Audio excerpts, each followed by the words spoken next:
Testing 1 2. Testing 1 2. Okay, so this one is inspired by a date that I went on, but I won't say date in the podcast. So, hi guys, my name is Donnie Rouse, and you're listening to the podcast One Life. Undesirable power. There are two forces in the human psychology that cause us to change. It's a push and pull. It's either a move towards what we want or a move away from what we don't want. Which one is more powerful to you? So we tend to use one over the other because, well, I know from my own experience, I was always motivated by the push, by the push, meaning having the negative experience, looking at what I didn't want, what I wanted to avoid, and have that be the catalyst to move me forward. But if you want to create kind of like that maximum thrust, if you want to move forward faster, better, more efficient, you have to utilize both. You got to utilize the push with the pull. So which one do you think you are? I have a few questions that I want you to contemplate as a result of listening to this podcast. First of all, I want you to think about a situation in your life that you're not really happy with. One of the examples I'm going to give in the story is someone who is very unhappy or not really, unhappy to say the least, with their job. And as a result, it was having an effect on their entire life.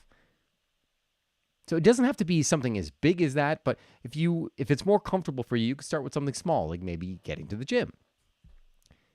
And then I'm going to ask a series of questions. The first one is, by not changing, what will it cost you 1 year from now? What will it cost you 3 years from now? What are you giving up? What are you missing out on as a result of not making the change? And because all of our decisions not only affect us, but they affect those around us, how will not changing affect those people who you love, the people you surround yourself with, your friends, your family?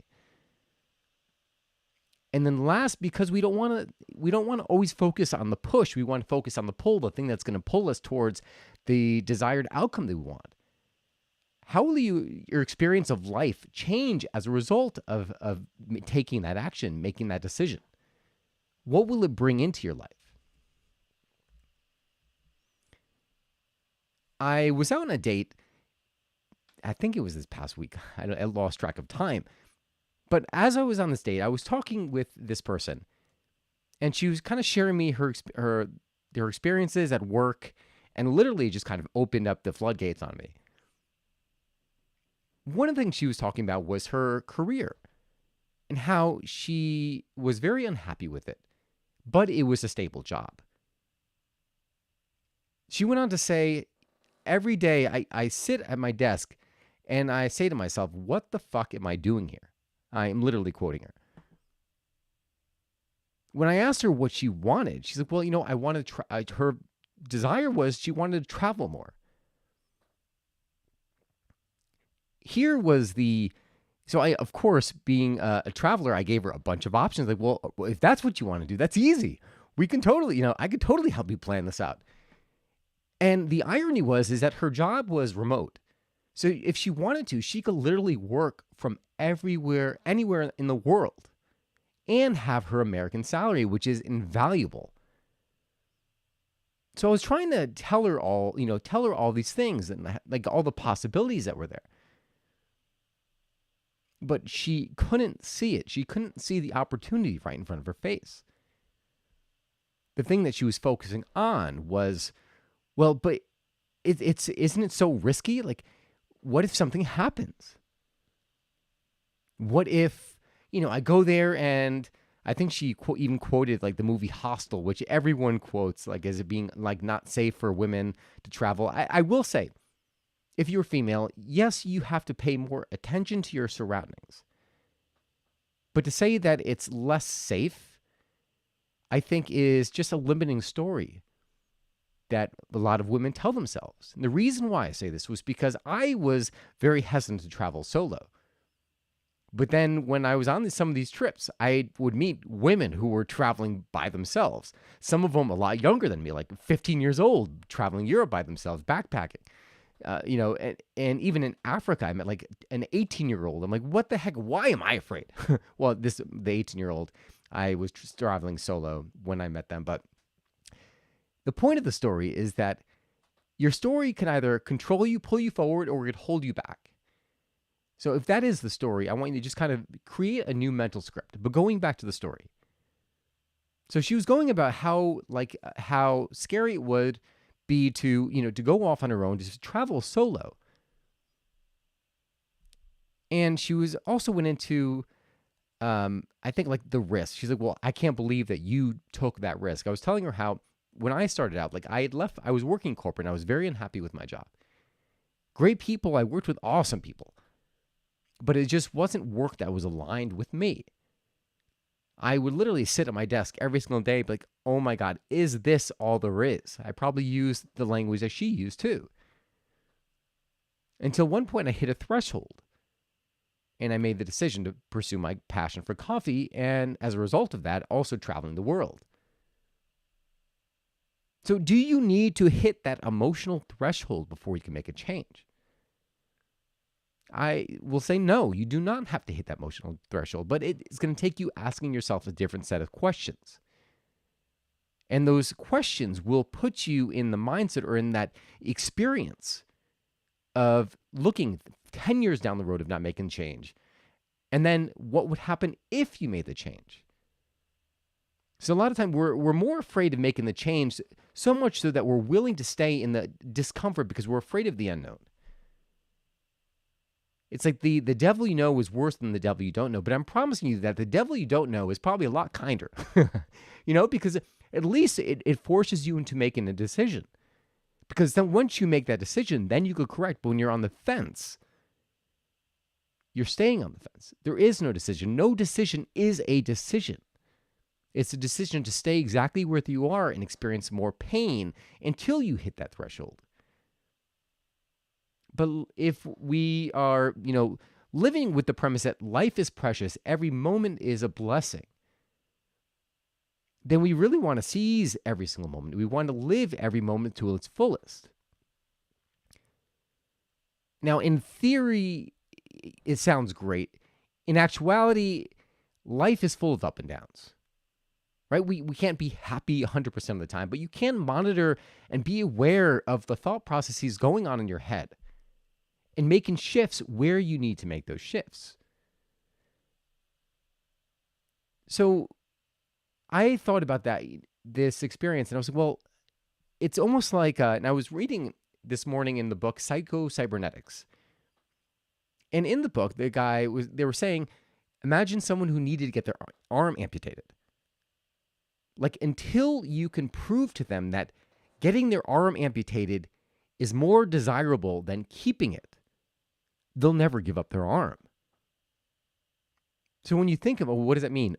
It's more desirable to give up your arm. Like, let's say, what if you were involved in a war and all of a sudden shrapnel literally just sliced off your arm? You wouldn't have a choice, right? Your arm's off. You kind of accept it, all right? I'm going to move forward. I'm going to live my life. But now there's a chance that maybe bacteria might set in and cause you to have to amputate your arm. And it's safer to do it now before it goes into your bloodstream. This is getting like really, fairly detailed, but and so the risk is the longer you wait, the more the risk. But isn't that true of life? Life is finite, right? We don't get more time. We kind of have this allotted amount of time. And the things we want, we either have to go after them or say, you know what, or just give them up altogether. So how do you give up your arm? Kind of like what we were just saying, that you come to the decision that keeping the arm is more painful than giving it up. In the case of the arm, you'd say, well, what could be more painful than losing your arm? How about losing your life? How about emotional death? Like, think of the decision you're looking to make. While likely it's not going to cause you physical death, what is the emotional? What are the emotional ramifications of it? Right? Maybe you had the dream of seeing the Eiffel Tower before you had kids. I don't know. I'm just throwing something out there. But now you and your partner are getting pretty serious with one another, and you realize that while it's not impossible to travel and do those things you want, you may think that, well, it might be more difficult. I mean, that in and of itself is a story, because I know I've met people when I was traveling who literally with a kid on a backpack, and they're going around. I think I met them in Africa, and they were doing these crazy adventures. And I was like, I admire that. I respect that. And they were German too, which says something, because Germans will go everywhere. But that emotional depth. So there are consequences. While it might not cause you physical pain, there is emotional trauma that is happening. So in order to get over that hurdle, or to get past that, you have to start getting leverage on yourself. And you get leverage on yourself by realizing what it's going to cost you, as well as what you're going to gain from it. So let's bring it back to the questions that I asked you at the beginning. Have you found something in your life that you want to change? Maybe it's a career. Again, this podcast is meant for you to kind of hone in on that heart desire, to center you and say, well, what is it that I want to experience most out of life? With the realization that life is happening now. There are no second chances, right? There are no dress rehearsals. Life is forgiving in some sense. It's not like an end all, right? You make a mistake, you don't make the decision that you know you have to make. The pain gets a little bit louder. You might not make it there, but then you hit another threshold of pain, and then you make the change. I am here just kind of planting those seeds and bringing to above the ground those things that you know deep inside that you want and that you need to change. So what is one thing that you need to change, that you've been contemplating changing, where you know it's causing you, it's taking away at your value of life, or I think it was called value of life, quality of life. That's what I'm looking for. The quality of your life. By not changing, what will it cost you 1 year from now? What will it cost you 3 years from now? Question number 2, what are you giving up as a result of not making the change? Said differently, what are you missing out on by not changing?